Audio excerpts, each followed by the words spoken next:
Hari ini saya mau menyampaikan satu rema yang Tuhan taruh di hati saya kepada saudara. Ya, kegelapannya sangat gelap, tapi terangnya lebih terang. Iman itu terjadi dalam hidup saudara. Walaupun kegelapannya sangat gelap, tetapi terangnya lebih terang. Kadang-kadang kita terlalu fokus sama kegelapan yang rasanya begitu gelap. Kita alami dalam hidup kita. Mungkin Anda mengalami sakit penyakit. Anda mengalami pergumulan secara keuangan. Ada beban hutang yang sangat besar. Ada persoalan dalam keluarga, dalam pernikahan, dalam pelayanan yang Anda hadapi. Tapi hari ini tangkap rema Tuhan ini. Terangnya akan lebih terang Tuhan pancarkan dalam hidup saudara. Anugerahnya akan lebih besar. Kuasanya akan lebih dahsyat. Bekerja dalam hidup saudara. Nah sekarang mari kita lihat seberapa terang yang bisa kita alami. Kita baca Ayub 42 ayat yang ke-10. Kita semua tahu ya, untuk sesaat Ayub sempat melalui kegelapan. Tapi mari kita lihat, dibandingkan kegelapan itu, ternyata terang yang dari Tuhan lebih terang. Ditulis begini, lalu Tuhan memulihkan keadaan Ayub setelah ia meminta doa untuk sahabat-sahabatnya. Dan Tuhan memberikan kepada Ayub, perhatikan, 2 kali lipat dari segala kepunyaannya dahulu. Jadi semua yang sempat hilang. Semua kambing domba, lembu sapi, ternak-ternaknya, semua harta, emas perak yang sempat hilang. Segala sesuatu yang sempat diambil dari hidup Ayub. Tuhan pulihkan 2 kali lipat. Artinya dibandingkan kegelapan ada terang 2 kali lipat yang bersinar dalam kehidupan Ayub. Mungkin itu juga yang saat ini saudara alami seperti Ayub. Untuk sesaat dalam hidup saudara Anda mengalami kerugian. Anda mengalami kehilangan. Anda mengalami masa yang sukar. Mungkin sebagian dari saudara omset bisnis saudara berkurang drastis. Ada mungkin yang kehilangan pekerjaan, kena PHK. Mungkin sebagian dari saudara harus melepaskan rumah saudara, tanah saudara kehilangan. Karena memang masanya tidak mudah seperti yang dialami oleh Ayub. Tapi hari ini saya mau deklarasikan di dalam nama Tuhan Yesus, terang Tuhan akan bersinar 2 kali lipat. Lebih terang dari hidup saudara. Apapun yang sempat Anda hilang, apapun yang sempat saudara mengalami kerugian, tapi Tuhan kembalikan 2 kali ganda. Terima itu dalam nama Yesus. Amin. Jadi ini yang dialami oleh Ayub. Sekarang berikutnya, saya ajak saudara untuk melihat kali ini yang dialami oleh Benjamin. Kejadian 43 ayat yang ke-34. Lalu disajikan kepada mereka hidangan dari meja Yusuf. Tetapi yang diterima Benyamin, perhatikan, adalah 5 kali lebih banyak daripada setiap orang yang lain. Lalu minumlah mereka dan bersukaria bersama-sama dengan dia. Nah Anda harus ngerti, pada waktu itu musim kelaparan dan bencana kekeringan sedang melanda seluruh dunia.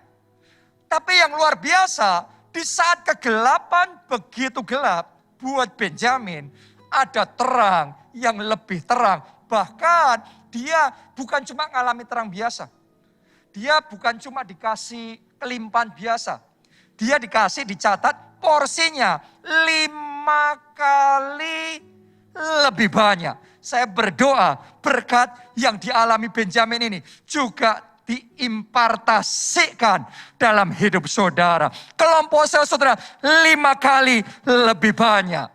Pertobatan jiwa-jiwa yang Anda hasilkan bagi kerajaan Allah 5 kali lebih banyak. Mujizat yang Tuhan nyatakan dalam hidup saudara 5 kali lebih banyak.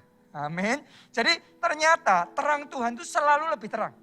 Ayub 2 kali lipat. Benjamin 5 kali lipat. Nah, mari kita lihat berikutnya lagi. Ya, sekarang di kitab Yesaya 30 ayatnya yang ke-26. Maka terang bulan purnama akan seperti terang matahari terik. Jadi bulan pertama itu kan gelap.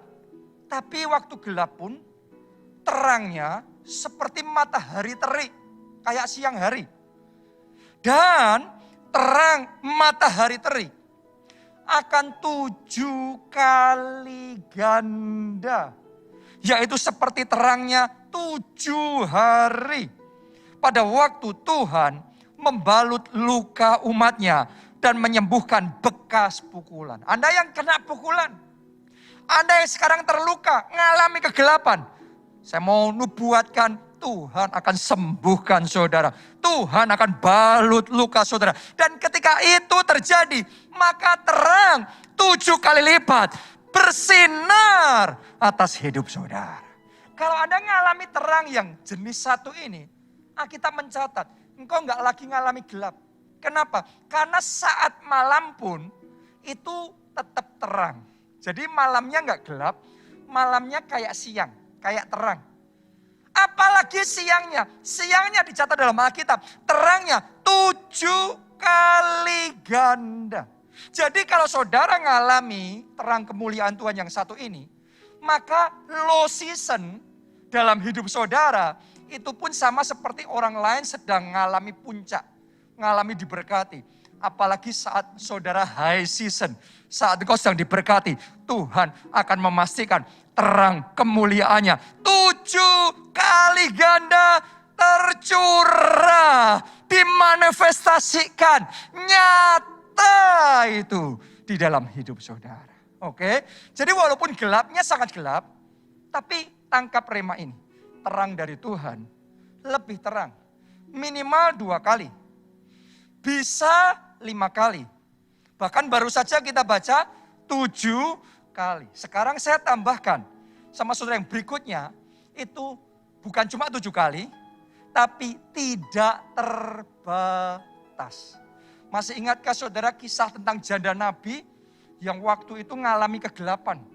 Penagih hutang datang untuk meminta bayaran hutang, kalau nggak bisa anak-anaknya akan diambil sebagai pembayaran hutang. Jadi ini benar-benar situasi yang tidak mudah. Karena itu dia datang kepada Nabi Elisa dan dia minta tolong.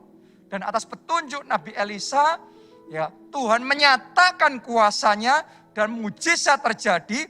Seberapapun banyak bejana yang disediakan oleh janda Nabi itu, Tuhan akan memenuhinya dengan minyak. Sehingga dengan minyak itu bisa dijual, kemudian hasilnya dibayar hutangnya dan kelebihannya untuk hidup janda Nabi itu. Ya, jadi dengan kata lain, seberapapun banyaknya. Mau disediakan 10, 10 penuh. Mau 30, 30 penuh. Mau 60, 60 penuh. Mau 100, 100 penuh. Tidak terbatas Tuhan berikan kepada janda Nabi tersebut. Saya berdoa, mujizat yang jenis ini. Terang kemuliaan Tuhan yang jenis tidak terbatas ini. Juga dimanifestasikan dan dinyatakan terjadi atas hidup saudara. Orang lain cerita tentang 2 kali lipat, 5 kali lipat, 7 kali lipat. Tapi saudara akan dibawa Tuhan mulai dari sejak sekarang. Yaitu terang kemuliaan unlimited tanpa batas. Nyata atas kehidupan saudara. Oke, nah sekarang pertanyaannya adalah bagaimana caranya kita masuk di dalam dimensi kemuliaan yang tanpa batas itu. Pertanyaannya bagaimana kita berpindah dari kegelapan pada terang, bahkan yang terang tidak terbatas. Saya ajak kita belajar dari Raja Hizkia. Bagaimana dia mengubah kegelapan menjadi terang. Pertama kali dia jadi raja, kerajaan yang dia warisi kerajaan yang sedang terpuruk. Secara militer terpuruk, kalah perang terus. Secara ekonomi berat sekali, negara itu miskin sekali. Ya, secara pemerintahan kacau balau dan nggak karu-karuan semuanya. Tetapi yang luar biasa, sejak dia menjadi raja, step by step pemulihan terjadi, perubahan terjadi, transformasi terjadi, dan akhirnya bangsa itu mengalami kejayaan yang bisa dibandingkan seperti yang terjadi pada zamannya Daud dan Salomo. Jadi kalau Anda melihat dan belajar dalam sejarah Israel, ya, itu puncak kejayaannya itu di masa Daud dan Salomo. Setelah itu mengalami degradasi, penurunan. Baru di zaman Raja Hizkia ini, mereka waktu itu di dalam titik paling rendah. Artinya kegelapannya sangat gelap. Tapi setelah dia memerintah, diubah kegelapan itu menjadi terang, kemuliaan yang sangat terang. Seperti yang Tuhan nyatakan di zaman Daud, di zaman Salomo, itu Tuhan nyatakan di zaman Raja Hizkia. Pertanyaannya sekarang, apa yang Hizkia lakukan sehingga bisa mengubah kegelapan jadi terang yang begitu terang itu? Ada 4 hal saya mau bagikan sama saudara. Nomor 1, yang pertama yang dilakukan oleh Hizkia adalah Hizkia membuka kembali rumah Tuhan. Saya ajak kita baca di 2 Tawarik 29 ayat 1 sampai ayat yang ketiga. Hizkia berumur 25 tahun pada waktu ia menjadi raja, dan 29 tahun lamanya ia memerintah di Yerusalem. Nama ibunya ialah Abia, anak Sakaria. Ia melakukan apa yang benar di mata Tuhan, tepat seperti yang dilakukan Daud, bapak leluhurnya. Tolong perhatikan ayat yang ketiga. Waktu Hizkia jadi raja, ini yang pertama dia lakukan. Pada tahun pertama pemerintahannya, dalam bulan yang pertama, jadi 30 hari pertama dalam pemerintahan Raja Hizkia, dia nggak melakukan yang lain dulu. Apa yang dia kerjakan? Ia membuka pintu-pintu rumah Tuhan dan memperbaikinya. Kenapa ditulis seperti itu? Karena pada zaman bapaknya, pintu-pintu rumah Tuhan ditutup. Jadi orang nggak bisa beribadah di rumah Tuhan. Jadi sejak saat itu bangsa Israel beribadah di rumah masing-masing. Berdoa, memuji, menyembah di rumah masing-masing. Sekian lamanya sehingga negara itu, bangsa itu terpuruk. Itu sebabnya ketika Raja Hizkia dia naik tahta 30 hari pertama, sebulan pertama, di tahun pertama, langkah pertama yang dia lakukan adalah pintu-pintu rumah Tuhan yang tertutup harus dibuka kembali. Ya, ibadah di rumah Tuhan harus dibangun kembali. Jadi ini yang dilakukan. Dan saya berdoa saudaraku, ini yang Tuhan kerjakan juga di tengah-tengah kita pada saat ini. Di masa ini ada berapa banyak pembatasan yang terjadi sehingga banyak orang gak bisa beribadah kembali di rumah Tuhan. Banyak orang beribadah di rumah masing-masing, berdoa di rumah masing-masing, memuji, menyembah Tuhan di rumah masing-masing. Tapi hari ini kalau saudara mau melihat terang kemuliaan Tuhan bersinar tanpa batas, tangkap rema ini. Buka kembali pintu rumah Tuhan. Ibadah di rumah Tuhan harus diutamakan kembali. Oke, kenapa kok Hizkia melakukan hal ini? Sederhana, sebab Hizkia tahu hanya ketika ibadah di rumah Tuhan diutamakan, maka pemulihan bisa terjadi. Anda setuju nggak setuju, percaya nggak percaya, tapi itu yang mereka alami. Kita baca ya, Hagai 1 ayat 6 sampai ayatnya yang ke-10. Ditulis begini, kamu menabur banyak, tetapi membawa pulang hasil sedikit. Kamu makan, tetapi tidak sampai kenyang. Kamu minum, tetapi tidak sampai puas. Kamu berpakaian, tetapi badanmu tidak sampai panas. Dan orang yang bekerja untuk upah, ia bekerja untuk upah yang ditaruh dalam pundi-pundi yang berlobang. Beginilah firman Tuhan semesta alam, perhatikanlah keadaanmu. Jadi kalau Anda ngalami itu, disuruh memperhatikan, evaluasi. Kenapa? Ayat yang ke-8, ini petunjuknya. Jadi, naiklah ke gunung, bawalah kayu, dan bangunlah rumah itu. Ini rumah Tuhan.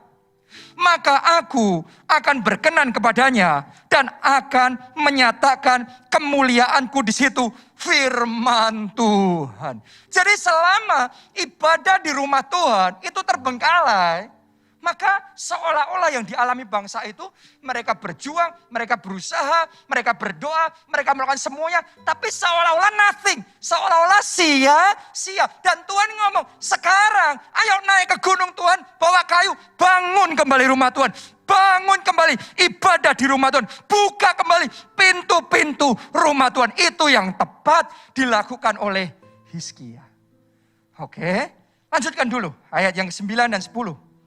Kamu mengharapkan banyak, tetapi hasilnya sedikit. Dan ketika kamu membawanya ke rumah, aku menghembuskannya. Oleh karena apa? Demikianlah firman Tuhan semesta alam.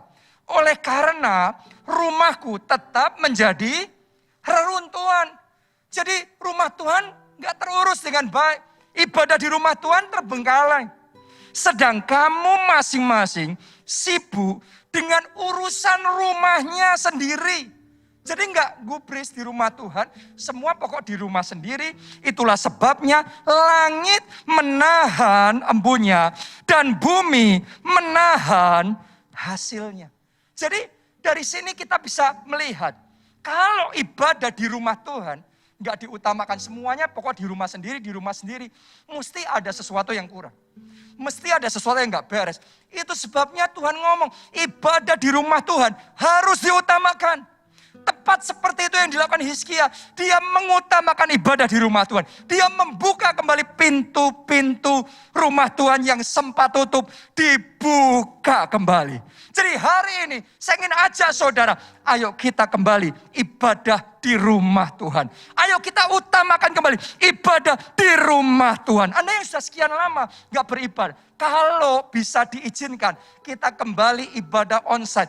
Saya ajak saudara, ayo utamakan ibadah di rumah Tuhan. Maka seperti Hizkia dipulihkan, kegelapannya dirubah jadi terang. Saya deklarasikan di dalam nama Tuhan Yesus, setiap kegelapan dalam hidup saudara dirubah jadi terang. Bahkan terangnya tidak terbatas. Jadi itu di dalam hidup saudara. Oke, itu yang pertama. Yang kedua, apa yang dilakukan Hizkia untuk bisa berpindah dari kegelapan pada terang yang luar biasa. Yang kedua, Hizkia membangkitkan para pelayan Tuhan. Kenapa kok perlu dibangkitkan? Karena selama sekian waktu ibadahnya sudah ditutup. Jadi semua pelayannya sudah mundur semua. Gak pernah bertugas. Jadi semuanya sudah terbengkalai semuanya. Karena itu harus dipanggil kembali. Harus dibangkitkan kembali. Kita baca 2 Tawarik 29 ayat 4-5. Ia mendatangkan para imam dan orang-orang Lewi dan mengumpulkan mereka di halaman sebelah timur. Katanya kepada mereka, dengarlah hai orang-orang Lewi, sekarang kuduskanlah dirimu dan kuduskanlah rumah Tuhan, Allah nenek moyangmu. Keluarkanlah kecemaran dari tempat kudus. Nah, ini para imam, orang Lewi ini sudah lama enggak pelayanan. Kenapa? Karena ibadah di rumah Tuhan memang tutup. Jadi ketika Hizkia membuka ibadah itu, dia mulai panggil. Ayo imam-imam, orang Lewi, kembali yang sudah lama enggak pelayanan, ayo sekarang melayani kembali. Hari ini itu yang saya mau ajak sampaikan kepada saudara. Anda para pelayan Tuhan yang sudah lama enggak melayani, ayo bangkit kembali, maju melayani Tuhan. Bahkan saudara jemaat yang selama ini belum terlibat pelayanan, kalau Anda ingin mengalami seperti yang dialami oleh Hizkia, saya ajak saudara, ayo kita bangkit dan mulai melayani Tuhan. Kita harus sadar, ada yang namanya panggilan pelayanan. Ya, saya bacakan di 2 Tawarik 29 tadi, sekarang ayat yang ke-11. Anak-anakku, sekarang janganlah kamu lengah, karena kamu telah dipilih Tuhan untuk berdiri di hadapannya, untuk melayani Dia, untuk menyelenggarakan kebaktian dan membakar korban baginya. Jadi waktu itu yang dilakukan oleh Hizkia mengingatkan kembali panggilan pelayanan orang-orang Lewi dan para imam. Mereka yang sudah suam-suam kuku, Hizkia bangkitkan kembali. Hizkia kobarkan kembali, sehingga api roh mereka menyala kembali. Doa saya ini juga yang terjadi dalam hidup saudara. Kalau api roh saudara sempat padam, mulai saat ini saya deklarasikan di dalam nama Yesus, biarlah rohmu menyala-nyala dan layanilah Tuhan. Amin. Kita ini dipilih oleh Tuhan untuk melayani. Kita ini dipanggil oleh Tuhan untuk menyelenggarakan kebaktian. Jadi ayo kita bangkit dan maju melayani Tuhan. Yang luar biasa saudaraku, pada zaman itu ketika Raja Hizkia memanggil para imam, orang Lewi, para pelayan Tuhan untuk datang dan melayani kembali. Hebatnya mereka mau meresponi. Saya bacakan ya, ayat 12 dan ayat yang ke-15.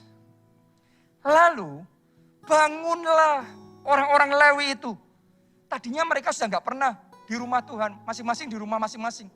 Sekarang kita mencatat, bangunlah orang-orang Lewi itu, yakni dari Bani Kehat, Mahat bin Amasai, dan Yoel bin Asaria. Dari Bani Merari, Kis bin Abdi, dan Asaria bin Yehaleleel. Dari orang Gerson, Yoah bin Zima, dan Eden bin Yoah. Dari Bani Elisafan, Simri dan Yeiel. Dari Bani Asaf, Sakaria dan matanya. Dan dari Bani Heman, Yehiel dan Simei. Dan dari Bani Yedutun, Semaya dan Usiel. Perhatikan ayat 15. Mereka mengumpulkan saudara-saudaranya dan menguduskan dirinya. Kemudian mereka datang menurut perintah raja sesuai dengan firman Tuhan. Lalu mentahirkan rumah Tuhan. Coba Anda renungkan. Ya, jadi ketika mereka dipanggil untuk melayani, mereka respon. Saya berdoa, Anda yang sudah lama nggak pelayanan, saat ini panggilan untuk melayani diberikan kembali kepada saudara. Dan doa saya, Anda juga respon. Anda bangkit kembali. Anda maju melayani Tuhan kembali. Termasuk kita yang sebelumnya nggak pernah melayani. Ayo ambil langkah pertama, maju melayani Tuhan. Mari kita lihat, ketika kita lakukan itu, apa yang terjadi? Apa yang Tuhan akan kerjakan di tengah-tengah kita? Kita baca ya, sekarang ayat 34 sampai ayat yang ke-36. Tetapi jumlah imam terlalu sedikit. Karena sudah lama kan, gak di rumah Tuhan, gak pelayanan, jadi gak cukup ini. Yang melayani jumlahnya kurang, pelayan Tuhannya kurang. Sehingga mereka tidak sanggup menguliti semua korban bakaran. Oleh sebab itu saudara-saudara mereka, orang-orang Lewi, membantu mereka sampai pekerjaan itu selesai. Jadi ada kerjasama, saling cover. Karena untuk membangun kembali ibadah butuh banyak orang, tapi jumlahnya kurang. Jadi harus bekerja sama supaya tetap bisa jalan.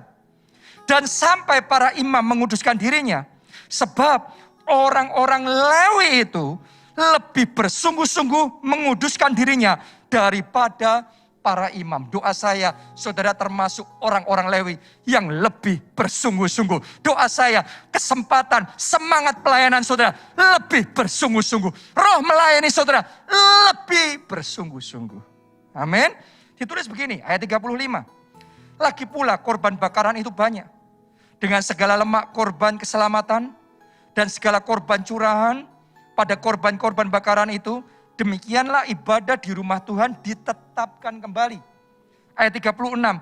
Hizkia dan seluruh rakyat, tolong perhatikan, bersukacita apa yang telah ditetapkan Allah bagi bangsa itu. Karena hal itu terjadi dengan tak disangka-sangka.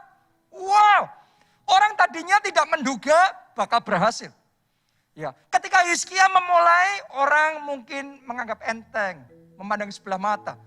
Tapi begitu mereka lakukan bagian mereka, Tuhan ikut bekerja. Sehingga yang nggak mungkin jadi mungkin. Sehingga ada kegerakan yang tak disangka-sangka.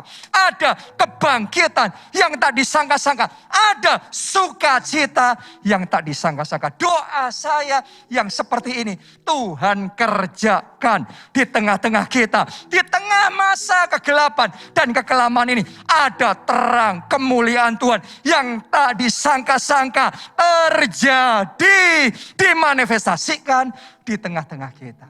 Itu sebabnya saya ajak saudara, ayo kita bangkit melayani Tuhan. Jadi jangan kendor, jangan mundur. Ayo maju, kita melayani Tuhan. Yang ketiga, apa yang dilakukan Hizkia?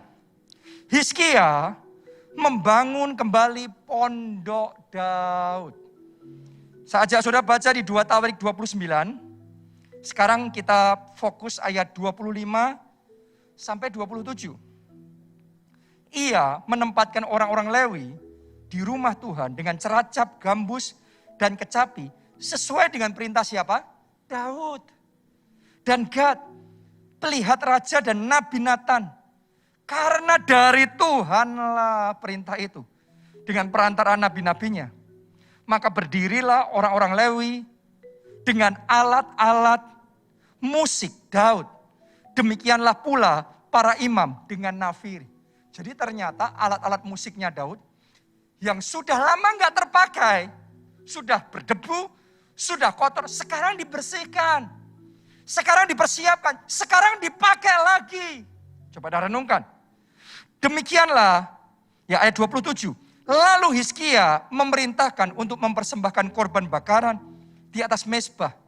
Pada saat persembahan korban bakaran dimulai, mulailah pula dinyanyikan nyanyian bagi Tuhan dan dibunyikan nafiri dengan apa? Iring-iringan alat-alat musik Daud, Raja Israel. Coba Anda renungkan, ya. Jadi alat musiknya Daud dipakai lagi, lagu-lagunya Daud dinyanyikan kembali. Sekarang kita lihat ayat yang ke-30. Lalu Raja Hizkia dan para pemimpin memerintahkan orang-orang Lewi menyanyikan puji-pujian untuk Tuhan dengan kata-kata Daud dan Asaf pelihat itu. Maka mereka menyanyikan puji-pujian dengan sukaria, lalu berlutut dan sujud menyembah. Coba Anda renungkan, ini benar-benar atmosfer dan suasana persis seperti zamannya Daud. Waktu Daud membangun pondok Daud, sekarang kembali ada pada zaman Raja Hizkia. Alat-alat musiknya Daud dipakai lagi. Lagu-lagunya Daud dinyanyikan kembali. Coba Anda renungkan itu. Ya, model suasana pujian penyembahan yang dibangun oleh Daud dikerjakan kembali pada zaman Raja Hizkia. Saudaraku, saya merasa waktu saya renungkan ini yang perlu kita lakukan. Sebelum pandemi, gereja kita sangat kuat sekali membangun pondok Daud. Dan di berbagai kota, kita benar-benar komitmen membangun pondok Daud. Tapi sejak zaman pandemi karena banyak pembatasan dan pondok Daud hanya boleh dilakukan secara online, maka sebagian orang sudah mulai kendor, sudah mulai pudar komitmennya untuk membangun pondok Daud. Jadi pondok Daud yang dulu kita benar-benar getol, sebagian orang mulai longgar. Sebagian orang mulai suam pujian penyembahannya. Sebagian orang gak lagi sekomitmen dulu pondok Daudnya. Itu sebabnya semuanya jadi lesu. Jadi saudara harus ngerti, ketika saudara meresponi firman Tuhan, seperti Hizkia, dia bangun pondok Daud, maka sesuatu yang ajaib akan terjadi. Kegelapan akan dirubah menjadi terang. Ayo kita baca 2 Tawarik 30 ayat 26 sampai 27. Apa yang terjadi ketika Raja Hizkia membangun pondok Daud? Maka besarlah kesukaan di Yerusalem. Saya berdoa, besarlah kesukaan juga di dalam hidup saudara. Karena sejak Salomo bin Daud, Raja Israel, tidak pernah terjadi peristiwa semacam itu di Yerusalem. Jadi yang kayak gitu belum pernah terjadi. Belum pernah ada raja yang ngurusin pondok Daud sampai seperti itu. Sejak zamannya Salomo baru muncul Raja Hizkia ini. Sesudah itu para imam Lewi bangun berdiri dan memberkati rakyat. Tolong Anda lihat ya. Suara mereka didengar Tuhan. Dan doa mereka sampai ke tempat kediamannya yang kudus di surga. Tolong Anda renungkan. Ketika mereka bangun pondok Daud, hasilnya open heaven. Suara mereka didengar di surga. Dan Tuhan mendengarkan permohonan doa mereka dari tempat Maha Kudus. Saya mau ngomong sama saudara, di gereja kita, kalau kita bangun kembali pondok Daud, mungkin sempat longgar. Mungkin selama masa pandemi ini, mungkin sempat kita lalai. Tapi kalau kita mau seperti Raja Hizkia yang sadar dan membangun kembali pondok Daud, saya mau nubuatkan dalam hidup saudara di atas gereja kita, Tuhan akan memberikan open heaven. Tuhan akan memberikan tingkap-tingkap langit terbuka. Sehingga berkat tercurah dan akan ada jawaban-jawaban doa yang ajaib dinyatakan di tengah-tengah kita. Sekali lagi, banjir mujizat terjadi. Kuncinya bangun pondok Daud. Itu yang dilakukan Hizkia. Yang keempat, yang terakhir. Bagaimana Hizkia mengubah kegelapan jadi terang. Pindah dari kegelapan jadi terang. Yang keempat, Hizkia menaburkan benih profetik. Dan dia nggak main-main. Bersama dengan bangsa Israel. Mereka mempersembahkan persembahan yang tak terbilang banyaknya bagi Tuhan. Kita baca ya, 2 Tawarik 31 ayat 3-6. Ditulis begini. Raja memberi sumbangan. Kata sumbangan ini sebenarnya kalau Anda lihat dalam bahasa aslinya lebih cocok diterjemahkan persembahan. Dari harta miliknya untuk korban bakaran, yakni korban bakaran pada waktu pagi dan pada waktu petang. Korban bakaran pada hari-hari Sabat dan pada bulan-bulan baru, pada hari-hari raya. Yang semuanya tertulis di dalam Taurat Tuhan. Ia memerintahkan rakyat, yakni penduduk Yerusalem, untuk memberikan sumbangan, persembahan. Oke, jadi bukan cuma Hizkia, tapi seluruh rakyat memberikan persembahan. Yang menjadi bagian para imam dan orang-orang Lewi, supaya mereka dapat mencurahkan tenaganya untuk melaksanakan Taurat Tuhan.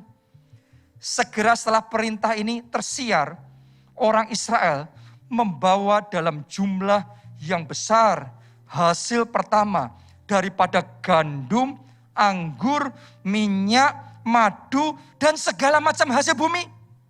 Mereka membawa juga persembahan persepuluhan dari segala sesuatu dalam jumlah yang besar. Orang Israel dan orang Yehuda yang tinggal di kota-kota Yehuda juga membawa persembahan persepuluhan yang terdiri dari lembu sapi dan kambing domba, dan persembahan persepuluhan yang terdiri dari persembahan kudus yang telah dikuduskan bagi Tuhan Allah mereka. Semuanya itu diletakkan mereka, perhatikan ditulisnya, bertimbun-timbun. Wow. Wow, wow, wow. Setelah sekian lama, pintu rumah Tuhan tutup. Nggak ada aktivitas, nggak ada pujian penyembahan, nggak ada persembahan. Sekarang mereka membuka pintu rumah Tuhan, ibadah dimulai. Pelayan Tuhan dibangkitkan, pondok Daud dibangun. Bukan cuma itu, mereka membawa persembahan mereka.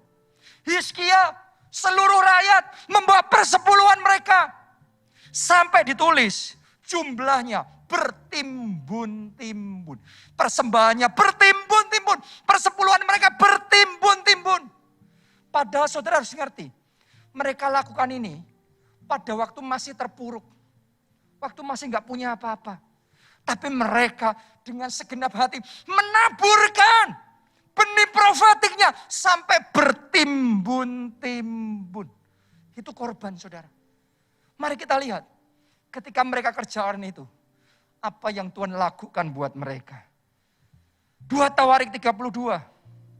Tadi 31 ya, hanya beda satu pasal nih.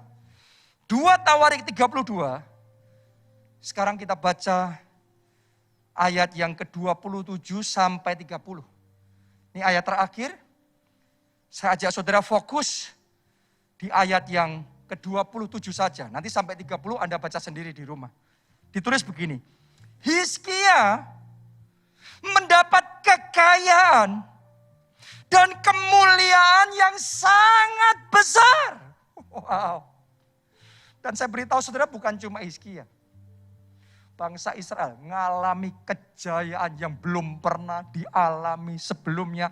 Sejak zaman Daud dan Salomo baru terulang kembali di zaman Raja Hizkia. Kenapa? Karena mereka tahu kunci berpindah dari kegelapan pada terang. Yang keempat adalah mereka menaburkan persembahan. Benih profetik mereka sampai bertimbun-timbun. Maka Tuhan, firman Tuhan mencatat, mereka mendapatkan kekayaan dan kemuliaan yang sangat besar. Saya nubuatkan dan deklarasikan di dalam nama Tuhan Yesus. Berkat dan kemuliaan Tuhan yang bertimbun-timbun dinyatakan dalam hidup saudara. Itu sebabnya hari ini saya ajak saudara, ayo buka hati, bangun. Ibadah di rumah Tuhan harus diutamakan. Melayani Tuhan harus diutamakan. Pondok Daud harus kita kobarkan kembali. Dan juga taburkan benih profetik saudara. Kita akan melihat dimensi kemuliaan yang tanpa batas. Dia nyatakan di tengah-tengah kita.